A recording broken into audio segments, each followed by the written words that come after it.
Hello কচি কাচাদের দল, welcome to my YouTube channel. A window of physics enters আ রে of concept. So আজকের আমাদের ডে 4। আমরা এবিটিএ টেস্ট পেপারে ফিজিক্যাল সায়েন্সের পেজগুলো ধরে ধরে সলভ করছিলাম। আজকে আমাদের পেজ হবে এবিটিএ টেস্ট পেপারেরই 219। সো আশা করি তোমরা প্রিভিয়াস ক্লাসগুলো খুব ভালো করে দেখেছো, রেসপন্স ভালো করেছো। সেই অনুযায়ী আজকের ডে 4-এর ক্লাস পেজ 219। আর আমরা যেটা করছি প্রতিদিনই 36 অর্থাৎ আধ ঘন্টার মধ্যে 36 নাম্বার কী করে পকেটে পড়তে হয় সেটারই ক্লাস করছিলাম। অর্থাৎ এক বলেই ছবি 36 নাম্বার আমরা সলভ করব উইদিন 30 মিনিটস। তো লটস অফ কনসেপ্ট থাকবে। তোমরা যারা নতুন তারা অবশ্যই চ্যানেলটাকে সাবস্ক্রাইব করে দিও, একটা লাইক করো, আর পারলে প্রচুর পরিমাণে শেয়ার করে দিও। তো আজ আমাদের এখানে কনসেপ্ট প্রচুর থাকবে। প্রিভিয়াস ডেগুলোর ন্যায় আজকেরও আমরা প্রতিটা এমসিকিউ ধরে ধরে সলভ করব এবং এমসিকিউরও সম্পর্কে শুধু উত্তর নয়, তার সম্পর্কে আমরা আরও ডিটেলস শিখব, আরও এক্সট্রা ইনফরমেশান শিখব। সো তোমরা খাতা পেন নিয়ে বসে পড়ো এবং লেখার থাকলে লিখে নাও। আর যারা সলভ করে নিয়েছো বা সবই পারবে তারা 2x স্পিডে ভিডিও কার্ড দেখে নাও, বাট প্রতিটা প্রশ্নের সঠিক অ্যান্সার করার চেষ্টা করো। ঠিক তো আজকে আমরা শুরু করি আমাদের ক্লাস। চলো শুরু করা যাক আমাদের আজকেকারের সেশন। আমরা আধ ঘন্টার মধ্যে 36 নাম্বার পকেটে পড়ব, এটাই আমাদের কথা। চলো স্টার্ট করা যাক। দেখো ফার্স্ট প্রশ্ন আমাদের বলেছে, দেখো প্রধান গ্রিন হাউস গ্যাস কোনটি? অবশ্যই আমাদের এখানে প্রধান গ্রিন হাউস গ্যাস আমাদের কার্বন ডাইঅক্সাইড হবে। দ্যাট ইজ অপশান বি, 1.1-এর option B carbon dioxide gas. আচ্ছা, তাহলে কার্বন ডাইঅক্সাইড গ্যাস আমাদের প্রধান গ্রিন হাউস গ্যাস। স্যার কেন কার্বন ডাইঅক্সাইড গ্যাস প্রধান গ্রিন হাউস গ্যাস? বিকজ তুমি যদি পার্সেন্টেজ কন্ট্রিবিউশন দেখো গ্রিন হাউস গ্যাসে বা গ্রিন হাউস অবস্থা সৃষ্টি করতে প্রতিটা গ্যাসের যে পার্সেন্টেজ কন্ট্রিবিউশন দেখো, তাহলে তুমি দেখবে CO2 প্রায় 60 থেকে 64% কন্ট্রিবিউট করে।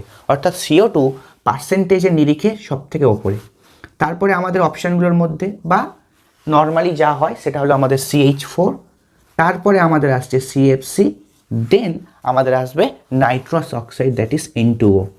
এটা অপশানগুলো আছে বলে নয়, এটা তুমি যদি গুগল সার্চ করো দেখবে CO2, CH4 and CFC, N2O এই চারটে পরপর হচ্ছে আমাদের কিন্তু প্রধান গ্রিন হাউস গ্যাস। তাদের মধ্যে CO2 পার্সেন্টেজ সব থেকে বেশি এবং এ সব থেকে বেশি পরিমাণে গ্লোবাল ওয়ার্মিংয়ের জন্য দায়ী। ওকে, ঠিক। তাহলে এটা আমাদের 60 থেকে 64% দেয়, এটা আপ টু 20% হয়। আর এটা আমাদের মোটামুটি আমাদের N2O আমাদের 6%-এর আশেপাশে কন্ট্রিবিউশন করে। ওকে, তো হলো আমাদের 1.B এর, তাহলে 1.1-এর option B, that is CO2 আমাদের অ্যান্সার। নেক্সট বলেছে দেখো সকল আদর্শ গ্যাসের না আয়তন শূন্য হয় যখন সেটির উষ্ণতা কত হয়? আমরা জানি যে সমস্ত গ্যাসের আয়তন শূন্য হয়ে যায় -273°C উষ্ণতায়। -273°C উষ্ণতায় সমস্ত গ্যাসের আয়তন শূন্য হয়ে যায়। এই -273°C উষ্ণতাটাকেই আমরা বলি 0 কেলভিন। আচ্ছা, এই ইনফরমেশন আমরা কোথা থেকে পাই? না, আমরা চার্লসের সূত্র থেকে এই ইনফরমেশনটা পাই যে -273°C উষ্ণতায় সমস্ত গ্যাসের বা আদর্শ গ্যাসের আয়তন 0 হয়ে যায়। ওকে, নাম্বার 3 দেখো 1.3, রাসায়নিক পরিবর্তনের সময় কিছুটা ভর শক্তিতে রূপান্তরিত হয়। এই সম্পর্ক আইনস্টাইনের কোন সূত্র থেকে আসে? 1.3 এর যেটা অ্যান্সার হবে E = mc²। এই E = mc² সূত্র অনুযায়ী আমাদের ভর যে পরিমাণ হ্রাস পায় সেটা আমাদের এইভাবে শক্তিতে রূপান্তরিত হয়। দ্যাট ইজ আমাদের অপশান এ। তাহলে দেখো 1.4 কোশ্চেন, দেখো 1.4-এ একটা দারুণ কোশ্চেন। নিচের কোন গুণাঙ্কটা কোন ধরনের পদার্থের ক্ষেত্রে প্রযোজ্য? দৈর্ঘ্য প্রসারণ গুণাঙ্ক। আচ্ছা, এটা আমাদের অপশান দেখো গ্যাসীয় আছে, কঠিন আছে, তরল আছে, কঠিন তরল গ্যাসীয় তিনটেই আছে। আমাদের এখানে অপশান হবে 1.4-এর বি, অনলি সলিডস। অর্থাৎ কঠিনের ক্ষেত্রে কেবলমাত্র আমাদের দৈর্ঘ্য প্রসারণ গুণাঙ্ক দেখা যায়। তুমি ভাবো না, তরলের দৈর্ঘ্য কোথায় থেকে মাপবে? তরলকে টেনে আনবে, এদিকে টানবে, ওদিকে টানবে। গ্যাসের ওরকম হয় না।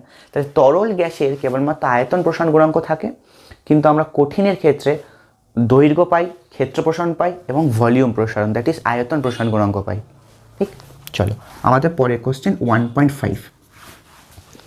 1.5-এ দেখো বলছে যে বস্তু অপেক্ষা ছোট অসৎ বিম্ব গঠিত হয় কোন দর্পণে? বস্তু অপেক্ষা অসৎ এবং ছোট, বস্তু অপেক্ষা ছোট এবং অসৎ। আমাদের যেটা অ্যান্সার হবে উত্তল দর্পণ। তোমরা আগে অ্যান্সার লিখে নাও, তারপর আমি তোমাদের এক্সট্রা ইনফরমেশন দিচ্ছি। আচ্ছা এটা, আচ্ছা অবতল দর্পণও অসৎ প্রতিবিম্ব গঠন করে, কিন্তু সেটা বস্তু অপেক্ষা ছোট হয় না, বস্তুর থেকে আকারে বড়, অর্থাৎ বিবর্ধন যেখানে একের থেকে বড় হয়, বিবর্ধন একের থেকে বড় হয়। কীরকম স্যার ছবিটা হয়? তুমি এটা ভাবো আমাদের অবতল দর্পণ, এই অবতল দর্পণে এটাকে আমরা মেরু বলি, এখানে আমরা ফোকাস বলি। এই মেরু আর ফোকাসের মধ্যে যদি একটা বস্তু রাখা হয়, তুমি দেখবে দর্পণের পিছনে আমাদের এই রকম জায়গায় একটা অসৎ বিম্ব তৈরি হয়। তাহলে অসৎ বিম্ব গঠন করতে পারে দুটো দর্পণই, উত্তল দর্পণও করতে পারে এবং অবতল দর্পণও করতে পারে। বাট আমরা কিন্তু উত্তল দর্পণে সবসময় বস্তু আকারের থেকে ছোট অসৎ বিম্ব পাই, অবতল দর্পণে কিন্তু আমরা বস্তু আকারের থেকে অলওয়েজ বড় আকারের অসৎ বিম্ব পাই। এবং সেটা কোথায় পাই, এটা একটা তোমাদের এক্সট্রা ইনফরমেশন, সেটা মেরু আর ফোকাসের মধ্যে যদি বস্তু রাখা হয় দেন অসৎ বিম্ব তৈরি হয়, এবং সেটা দর্পণের পিছনে এবং বড়। অর্থাৎ এর ক্ষেত্রে বিবর্ধন একের থেকে বড় আর এর ক্ষেত্রে বিবর্ধন একের থেকে ছোট। ঠিক, চলো আই হোপ ক্লিয়ার। নেক্সট 1.6 দেখো, 1.6-এ বলছে যে প্রতিসরণে কোন আপাতন কোণের জন্য আলোর ন্যূনতম চ্যুতি হয়। প্রতিসরণে কোন আপাতন কোণের জন্য ন্যূনতম চ্যুতি হয়? আচ্ছা তুমি একটা বলো, যদি আমরা এরকম যদি বিভেদতল রাখি আর আলো যদি লম্বভাবে আপতিত হয়, তাহলে লম্বভাবেই বেরিয়ে যাবে, তাহলে লম্বভাবেই বেরিয়ে যাবে, অর্থাৎ লম্বভাবে প্রতিসৃত হবে। এই ক্ষেত্রে আমাদের প্রতিসরণ হয় না, প্রতিসরণ হয় বাট কোনো চ্যুতি হয় না, প্রতিসরণ হয় কিন্তু কোনো চ্যুতি হয় না। অর্থাৎ লম্ব আপাতনের ক্ষেত্রে আলোক রশ্মির প্রতিসরণের কোনো চ্যুতি নেই, প্রতিসরণ হয় কিন্তু চ্যুতি হয় না। অর্থাৎ এই ক্ষেত্রে আমাদের আপাতন কোণকে হতে হবে 0 ডিগ্রি। কারণ কেউ 90 ডিগ্রি বলে ফেলো না, কারণ রশ্মিটা দর্পণের সাথে 90 ডিগ্রি অ্যাঙ্গেল করে আছে, ঠিক কথা, কিন্তু আমরা আপাতন কোণ মাপি, আপাতন কোণ মাপি আপতিত রশ্মি আর অভিলম্ব। তাহলে দর্পণে যদি এখানে রশ্মি এসে পড়ে, তাহলে অভিলম্ব কোনটা? দর্পণের সাথে যে লম্ব থাকবে সেটা হলো অভিলম্ব। তাহলে রশ্মিটা তো ওই বরাবরই যাচ্ছে, তাহলে ওর সাথে আপাতন কোণ মানে দর্পণের রশ্মিটার সাথে অভিলম্বের আর কোনো কোণ নেই, বিকজ অভিলম্ব রশ্মি, অভিলম্ব যেদিক বরাবর গেছে আপতিত রশ্মিও সেদিক বরাবর গেছে, মানে আমাদের আপাতন কোণ 0, তাহলে কোনো রশ্মির চ্যুতি হবে না। অর্থাৎ সেই ক্ষেত্রে আমাদের অ্যান্সার 0 ডিগ্রি হবে। মাইন্ড এটা 90 ডিগ্রি অ্যান্সার নয়, 0 ডিগ্রি অ্যান্সার। নেক্সট দেখো 1.7 বলছে একটি অওহমীয় রোধকের উদাহরণ, সেটা হলো আমাদের ডায়োড। অওহমীয় পরিবাহীর উদাহরণ সেটা হলো ডায়োড। ঠিক, ডায়োড ডায়োড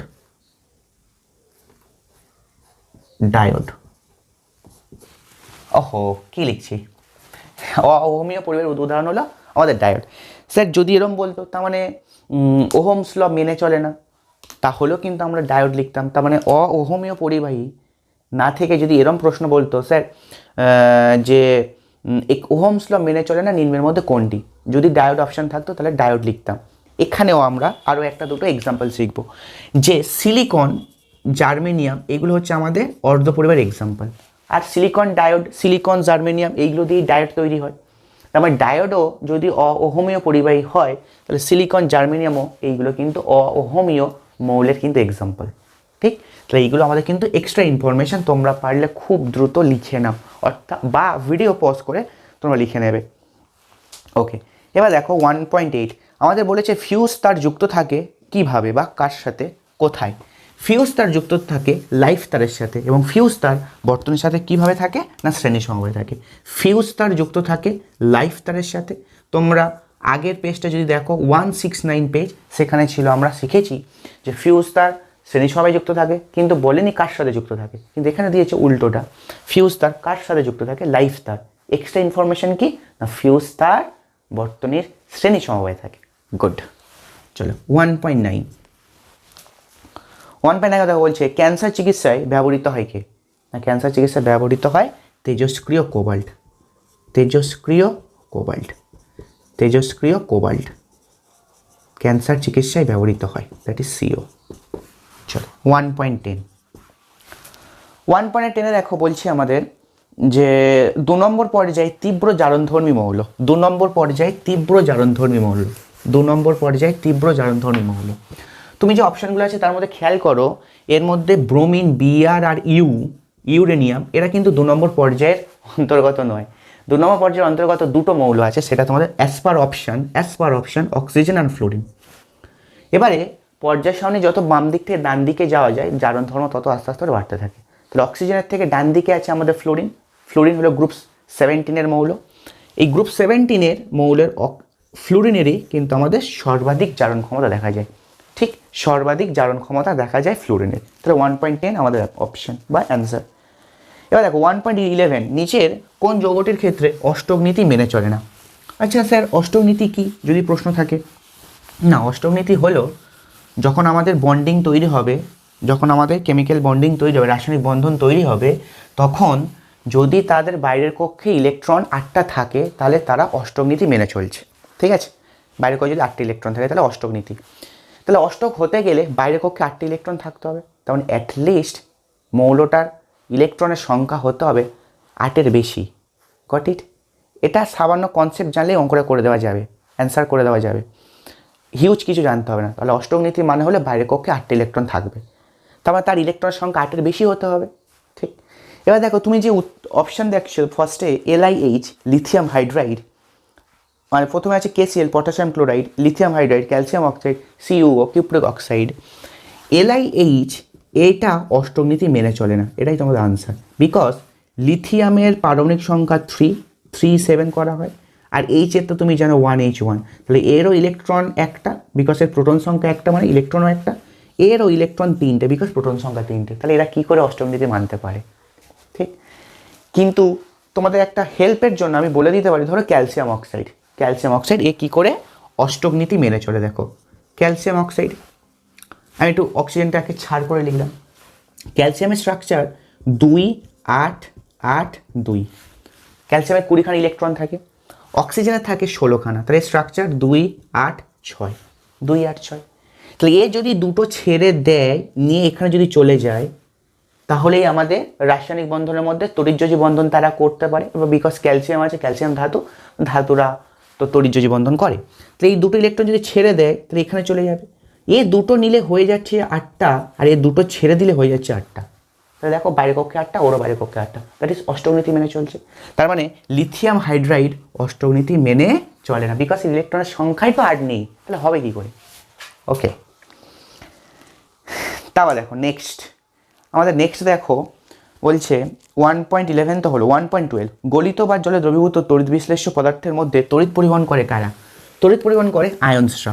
আয়ন্স কোনগুলো হয় স্যার? ক্যাটায়ন্স হয় আর অ্যানায়ন্স হয়। তাহলে আমাদের ক্যাটায়ন আর অ্যানায়ন এই দুটো অ্যান্সার হবে, মানে এই দুটো আয়ন হবে, ক্যাটায়ন অ্যানায়ন, এবং অপশান আমাদের ডি হওয়া উচিত। তাহলে 1.12 অপশান ডি, ক্যাটায়ন আর অ্যানায়ন। 1.13 দেখো, 1.13 বলছে দেখো একটি গন্ধহীন গ্যাস। তাহলে একটি গন্ধহীন গ্যাসের মধ্যে আমাদের অ্যান্সার হবে N2, that is nitrogen. Sir বাকিগুলো তাহলে কি? বাকিগুলো আছে দেখো H2S, বাকিগুলোর মধ্যে আছে Cl2, বাকিগুলোর মধ্যে আছে NH3। H2S এর গন্ধ হলো পচা ডিমের মতো, পচা ডিমের মতো গন্ধ। ক্লোরিনের গন্ধ ব্লিচিং পাউডারের মতো, আর NH3 গন্ধ হলো ঝাঁঝালো। NH3 গন্ধ হলো ঝাঁঝালো, আর এটা হলো ব্লিচিং পাউডারের ন্যায়। ঠিক, ব্লিচিং পাউডারের মতো গন্ধ। ওকে, এবার দেখো নাম্বার 1.14, যে মরিচা পড়া হলো কী ধরনের বিক্রিয়া? জারণ বিজারণ না জারণ বিজারণ দুটো একসাথে? তোমরা এখানে বলবে যে 1.14 মরিচা পড়া হলো আমাদের জারণ বিজারণ দুটোই একসাথে হয়। 1.14 মরিচা পড়া হলো জারণ বিজারণ উভয়ই একসাথে হয়। তোমরা এখান থেকে মরিচা পড়ার সংকেত মাথায় রাখতে পারো, Fe2O3 XH2O ferric oxide, Fe2O3, XH2O। আর মরিচা পড়া নিশ্চয়ই জানো, লোহাকে যদি আর্দ্র বায়ুতে, দ্যাট ইজ অক্সিজেন আর জলের উপস্থিতিতে রাখা হয় কোনো একটা জায়গায়, আর্দ্র বায়ুতে রাখলেই হবে, তাহলে মরিচার উপর একটা বাদামি রঙের আস্তরণ পড়ে, সেটাকে আমরা লোহার উপর একটা বাদামি রঙের আস্তরণ পড়ে, তাকে আমরা মরিচা বলি। ঠিক, আর মরিচা পড়া হলো আমাদের জারণ বিজারণ প্রক্রিয়া একসাথে হয়। 1.14 কার্বাইড বাতিতে আলোক সৃষ্টি করতে ব্যবহৃত হয় আমাদের অ্যাসিটিলিন শিখা। 1.15 দ্যাট ইজ আমাদের অ্যাসিটিলিন, আর অ্যাসিটিলিনের সংকেত যেন C2H2, that is option D, এটা তোমাদের আনসার। চলো দেখো 2.1 সারা পৃথিবী জুড়ে উষ্ণতা ক্রমবর্ধন অবস্থাকে কি বলা হয়? না, সারা পৃথিবী জুড়ে উষ্ণতা ক্রমবর্ধন অবস্থাকে বলা হয় আমাদের গ্লোবাল ওয়ার্মিং, দ্যাট ইজ বিশ্ব উষ্ণায়ন।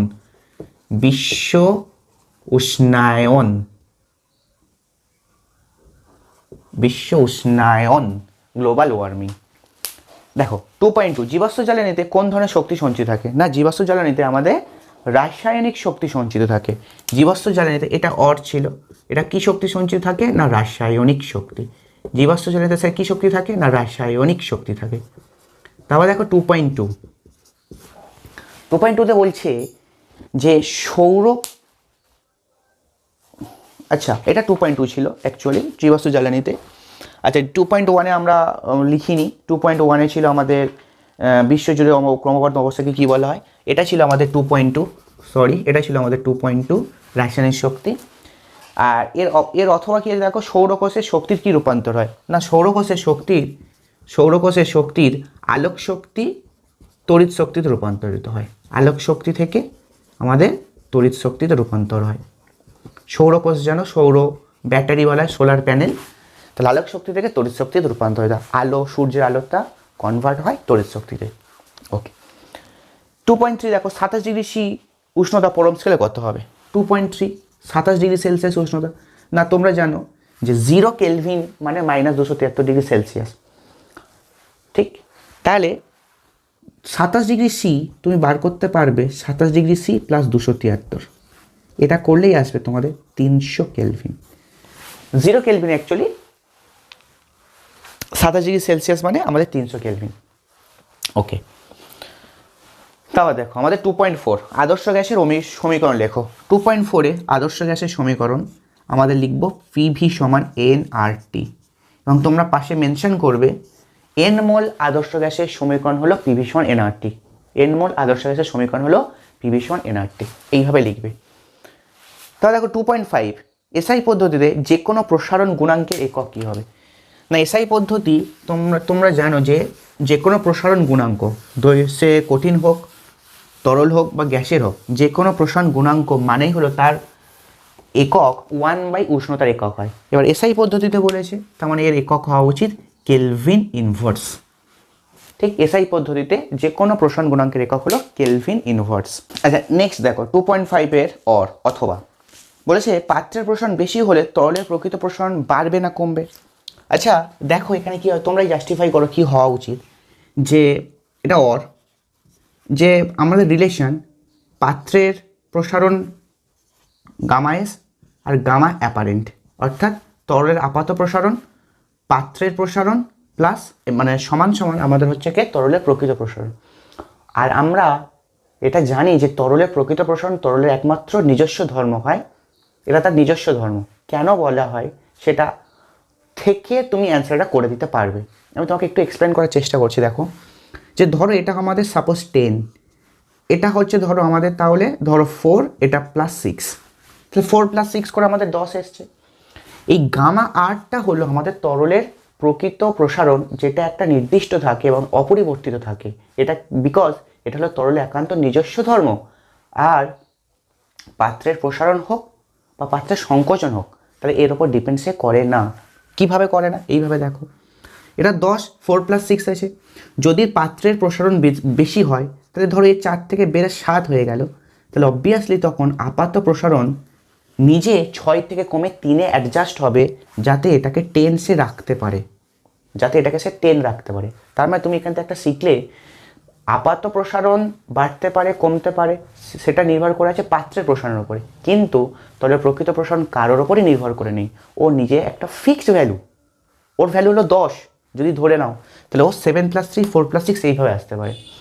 যদি এটা বাড়ে তাহলে এটা অবশ্যই তাকে কমতে হবে। উল্টোভাবেও ভাবতে পারো, যদি এটা বাড়ে তাহলে এটাকে নিশ্চয়ই কমতে হবে। অর্থাৎ এরা দুজনে চেঞ্জ হতে পারে, কিন্তু কখনো গামা আর দ্যাট ইজ রিয়েল প্রসারণ অফ তরল কখনোই চেঞ্জ হবে না, ঠিক? ওকে চলো আমাদের নেক্সট প্রশ্ন করা যাক। 2.6 মানুষের চোখের নিকট বিন্দুর অবস্থান কত দূরে? মানুষের মানে সুস্থ স্বাভাবিক চোখ যদি থাকে তাহলে তার নিকট বিন্দুর অবস্থান চোখ থেকে 25 সেন্টিমিটার দূরে হবে। সুস্থ স্বাভাবিক চোখের নিকট বিন্দু 25 সেমি দূরে থাকে। আচ্ছা এটা কত ছিল? 2.6-এ 2.6। আচ্ছা স্যার এবার দেখো বলেছে দৃশ্যমান আলোক তরঙ্গের সীমা কত? দৃশ্যমান আলোক তরঙ্গ দৈর্ঘ্য কত? আচ্ছা এখানে তরঙ্গ দৈর্ঘ্য মানে কোনো পার্টিকুলার দৈর্ঘ্য নয়, এখানে তরঙ্গ দৈর্ঘ্য মানে একটা সীমা তোমাকে বলতে হবে। 2.7 তোমরা মোটামুটি লিখে দেবে 3800 অ্যামস্ট্রং থেকে 7000 অ্যামস্ট্রং পর্যন্ত, বা কোনো কোনো বইতে থাকতে পারে 4000 অ্যামস্ট্রং থেকে 7000 অ্যামস্ট্রং, বা কোনো কোনো বইতে থাকতে পারে 4000 অ্যামস্ট্রং থেকে 7300 অ্যামস্ট্রং, এই পর্যন্ত থাকতে পারে। অবভিয়াসলি আবার তুমি এটাকে তুমি এরকম লিখতে পারো 380 nanometre to 700 nanometre, because angstrom মানে 10, মানে অ্যাকচুয়ালি উল্টোটা 1 ন্যানোমিটার মানে 10 অ্যামস্ট্রং, ঠিক আছে? তো সেইভাবে এইভাবে তুমি লিখতে পারো, যে কোনো একটাকে চুজ করতে পারো। ওকে, এবার দেখো 2.8-এ বলছে না পরিবাহিতার এসআই একক কি? অবশ্যই এটা জানো, পরিবাহিতার এসআই একক হলো siemens per metre, siemens per metre, ঠিক, বা মো পার মিটারও তুমি বলতে পারো। 2.9 ডাইনামোতে কোন ধরনের শক্তি কোন শক্তিতে তড়িৎ শক্তিতে রূপান্তরিত হয়? ওকে, এখানে দেখো 3-4টে প্রশ্ন আমরা একসাথে শিখবো। 2.9-এ বলেছে ডাইনামোতে কোন শক্তি তড়িৎ শক্তিতে রূপান্তরিত হয়? ডাইনামোতে আমাদের যান্ত্রিক শক্তি তড়িৎ শক্তিতে রূপান্তরিত হয়। ডায়নামোতে আমাদের যান্ত্রিক শক্তি তড়িৎ শক্তিতে রূপান্তরিত হয়, যান্ত্রিক থেকে তড়িৎ হয়, যান্ত্রিক শক্তি আমাদের তড়িৎ শক্তিতে রূপান্তরিত হয়। আচ্ছা, এবার তুমি ভাবো এটা ডায়নামো হলো। আচ্ছা স্যার, ডায়নামো কোন নিয়মের ওপর কাজ করে? না ফ্লেমিংয়ের ডান হস্ত নিয়মের ওপর কাজ করে। কার? না ফ্লেমিংয়ের ডান হস্ত, ফ্লেমিংয়ের ডান হস্ত নিয়মের উপরে কাজ করে আমাদের ডায়নামো। তো স্যার ফ্লেমিংয়ের বাম হস্ত নিয়মের উপর কে কাজ করে? না ফ্লেমিংয়ের বাম হস্ত নিয়মের উপরে কাজ করে আমাদের মোটর। ফ্লেমিংয়ের বাম হস্ত নিয়মের উপর কাজ করে আমাদের মোটর, দ্যাট ইজ বার্লো চক্রে তোমরা শিখেছিলে। ফ্লেমিংয়ের বাম হস্ত নিয়মের উপর কাজ করে আমাদের মোটর। অনেক সময় একে মোটর রুলও বলা হয়, মোটর রুলও বলা হয়, আর একে ডায়নামো রুলও বলা হয় ফ্লেমিংয়ের ডান হস্ত নিয়মকে। ওকে, তোমরা এটা শিখলে। নেক্সট দেখো 2.10 নিউক্লিয়াস গঠনের সময় যে ভর ত্রুটি হয় তা কোন শক্তিতে রূপান্তরিত হয়? নিউক্লিয়াস গঠনের সময় ভর ত্রুটি যেটা পাওয়া যায় সেটা আমাদের আইনস্টাইনের E=mc² অনুযায়ী, E=mc² অনুযায়ী তোমাদের নিউক্লিয় বন্ধন শক্তিতে রূপান্তরিত হয়। কিসে রূপান্তরিত হয়? নিউক্লিয় বন্ধন শক্তিতে রূপান্তরিত হয়। ঠিক, এইটুকু লিখে দেবে, E=mc² অনুযায়ী নিউক্লিয় বন্ধন শক্তিতে রূপান্তরিত হয়। ওকে, তাহলে দেখো অথবা আলফা বিটা কণার মধ্যে কোনটার ভর বেশি? অবশ্যই অরেরটা, আলফার ভর বেশি, আলফার মাস বিটার মাসের থেকে বড়, বিকজ বিটার মাস হলো একটা ইলেকট্রনের মাসের সাথে সমান, আর আলফার মাস হলো, আলফাকে লেখা হয় He2 4, হিলিয়াম কণার স্রোত বলা হয়, এর মাস হলো প্রোটনের ভরের 4 গুণ, প্রোটনের ভরের 4 গুণ। ওকে, দেখো এবারে ম্যাচিং, আমাদের বাম স্তম্ভ আর ডান স্তম্ভ আমাদের ম্যাচিং চলে এসছে ম্যাচিং। নাও দেখো 2.11 সন্ধিগত মৌল। সন্ধিগত মৌল অবশ্যই তোমাদের এখানটায় কি হওয়া উচিত? নিকেল। সন্ধিগত মৌল নিকেল, আমাদের এখানে সন্ধিগত মৌল নিকেল, নিকেল। 2.11 ডোবেরাইনারের কি সূত্র? না ত্রয়ী সূত্র, ডোবেরাইনারের ত্রয়ী সূত্র।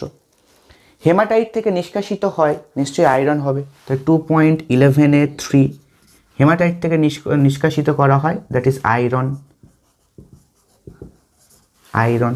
আর 2.11-4 বলেছে দেখো কলঙ্কহীন ইস্পাত, কলঙ্কহীন ইস্পাতে থাকে chromium, that is Cr, chromium, chromium, chromium. Okay, তাহলে দেখো আমাদের 2.12 ক্যাথোডে আকৃষ্ট হয় কোন আয়ন? ওকে, তোমরা এটা মাথায় রাখবে, cathode for cation, cathode for cation, anode for anion. তাহলে ক্যাথোডে আকৃষ্ট হয়, ক্যাথোডে আকৃষ্ট হয় আমাদের ক্যাটায়ন, বিকজ ক্যাটায়ন আমাদের পজিটিভ তড়িৎধর্মী, এর প্লাস আয়ন থাকে, প্লাস আধান থাকে। আর ক্যাথোড ব্যাটারির নেগেটিভ প্রান্তের সাথে যুক্ত করা হয়, তাহলে নেগেটিভ প্রান্ত ব্যাটারির পজিটিভ আয়নসকে অ্যাট্রাক্ট করবে, দ্যাট ইজ ক্যাথোডে পজিটিভ আয়ন আসবে, দ্যাট ইজ ক্যাটায়ন আসবে। চলো 2.12 হলো। 2.13 তামার তড়িৎ লেপনের জন্য ব্যবহৃত তড়িৎ বিশ্লেষ্যটার নাম কি? তামার তড়িৎ লেপনের জন্য ব্যবহৃত তড়িৎ বিশ্লেষ্যটার নাম হলো, তুমি লিখবে কপার সালফেট, CuSO4, কপার সালফেটের দ্রবণ। ওকে, তাহলে দেখো বলছে একটি মৃদু তড়িৎ বিশ্লেষ্যের নাম, অথবা এর অথবা মৃদু তড়িৎ বিশ্লেষ্য। আচ্ছা, এখানে কোনো ক্যাটাগরি ভাগ করে দেয়নি, মৃদু তড়িৎ বিশ্লেষ্য ক্ষার জাতীয় চাইছে না অ্যাসিড ধর্ম চাইছে, তুমি এখানে যা খুশি লিখে দিতে পারো, CH3 COOH, that is acetic acid. Acetic acid যার IUPAC নাম ইথানোয়িক অ্যাসিড।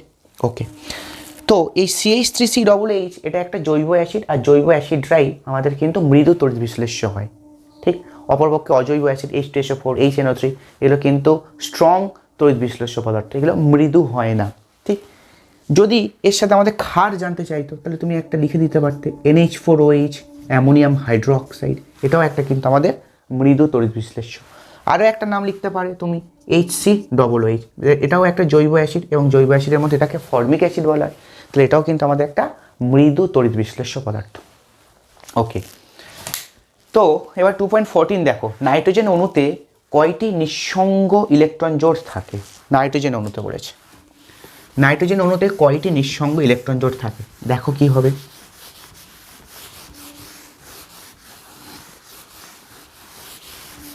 এবার দেখো 2.14, নাইট্রোজেন অণুতে কয়টি নিঃসঙ্গ ইলেকট্রন জোড় আছে? একদম দারুণ কোশ্চেন। 2.14 নাইট্রোজেন অণুতে কয়টি নিঃসঙ্গ ইলেকট্রন জোড়? আচ্ছা, নাইট্রোজেন অণু মানে N2, আচ্ছা N2 গঠন হবে কি করে? N আর N এর মধ্যে বন্ডিং করে। আচ্ছা, এবার তুমি ভালো করে ভাবো নাইট্রোজেন অণুর ইলেকট্রনিক স্ট্রাকচার কি। না, নাইট্রোজেনের টোটাল 7টা ইলেকট্রন থাকে, এর মধ্যে K কক্ষে 2টো থাকে, আর K এর পরে L কক্ষে 5টা থাকে, 5টা। তাহলে বাইরের কক্ষের ইলেকট্রন হলো নাইট্রোজেনের, ইচ নাইট্রোজেনের 5টা করে। সেই 5টাকে যদি তুমি এইভাবে দেখাও, ধরো আমি এইভাবে দেখাচ্ছি, ধরো এই নাইট্রোজেনের 3টে এখানে, এখানে অ্যান্ড এখানে, এই নাইট্রোজেনের 3টে এখানে, এখানে অ্যান্ড এখানে, ঠিক। এবার বাকি 2টো করে পড়ে আছে, তাহলে তুমি এইভাবে তাকে রিপ্রেজেন্ট করো, ধরো এখানে একটা, এখানে একটা, এখানে একটা, এখানে একটা, ঠিক। আচ্ছা, এবারে বন্ধন যখন করবে তখন 8টা ইলেকট্রন চাই তার বাইরের কক্ষে, কিভাবে করবে? এই নাইট্রোজেনটা 3টে, 2টো 5টা, 3টে 8টা, তাহলে ও এইভাবে তৈরি করবে, ঠিক। আচ্ছা, এইখান থেকে বাইরে যাবে নিশ্চয়ই,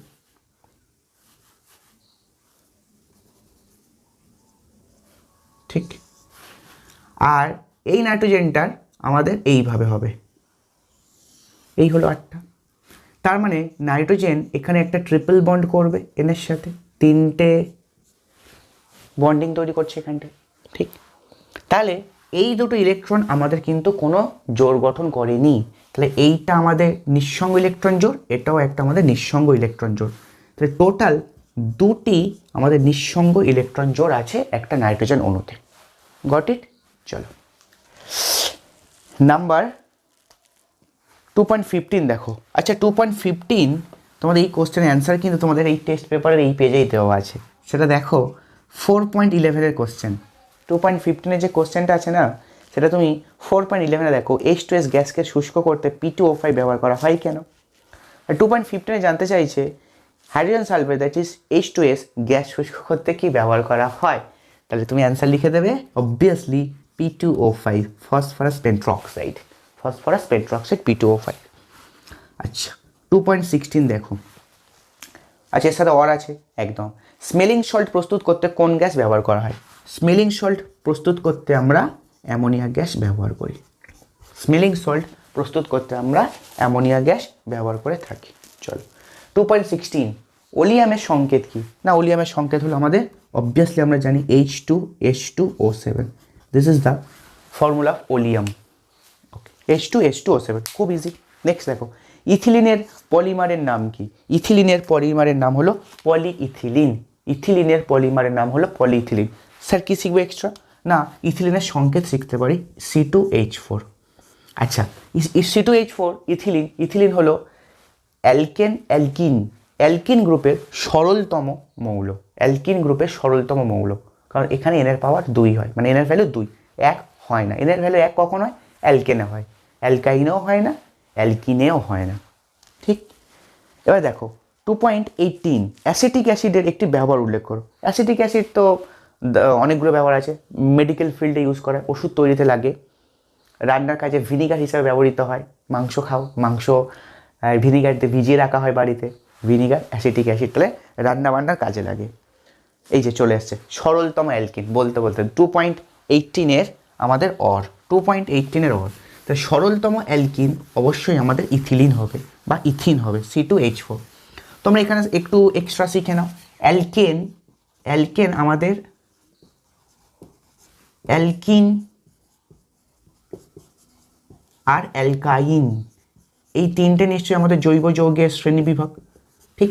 যেখানে অ্যালকেন হলো আমাদের সম্পৃক্ত জৈব যৌগ আর অ্যালকাইন হলো আমাদের অসম্পৃক্ত, বিকজ এখানে কার্বনের সাথে কারোর সিঙ্গেল বন্ড দেখা যায় না। এর সাধারণ রূপ হলো CnH2n+2, এখানে হলো CnH2n, এখানে হলো CnH2n-2। এর সরলতম নাম হলো, যদি n এর ভ্যালু 2 বসাও তাহলে C2, 2 বসালে 2 দোকানে 4 -2 মানে আবার 2, তাহলে C2H2, যাকে বলা হয় অ্যাসিটিলিন বা ইথাইন বলা হয়। অ্যালকিন গ্রুপের সরলতম মৌলের নাম হলো ইথিলিন, যদি n এর ভ্যালু 2 বসাও, কারণ এই সমস্ত ক্ষেত্রে n এর ভ্যালু 1 হয় না, n এর ভ্যালু অ্যাটলিস্ট 2 হতে হবে, মানে সবচেয়ে কম 2 হতে হবে। আর হলো অ্যালকেন, n এর ভ্যালু যদি 1 বসাও তাহলে পাবো CH4, 1 বসালে 1, 2 1 কে 2 + 2 দ্যাট ইজ 4, তাহলে মিথেন, ইথিলিন আর ইথাইন দ্যাট ইজ আমাদের অ্যাসিটিলিন, ঠিক? তাহলে আমাদের সরলতম অ্যালকিনের নাম হলো C2H4, এটাই আমাদের কোশ্চেনের অ্যান্সার। তার সাথে সরলতম অ্যালকেন শিখেছো CH4, সরলতম অ্যালকাইন শিখেছো C2H2, আর তাদের সাধারণ রূপগুলো শিখেছো, এগুলো মাথায় রাখবে। সো আজকেরও আমাদের 36 নম্বর শেষ, পেজ 219, ফিজিক্যাল সায়েন্সের 219 পেজের আমরা 36 নম্বর কমপ্লিট করে নিয়েছি 36টা মিনিটের মধ্যে। তো এখন আমাদের আজকের ক্লাস এখানেই শেষ।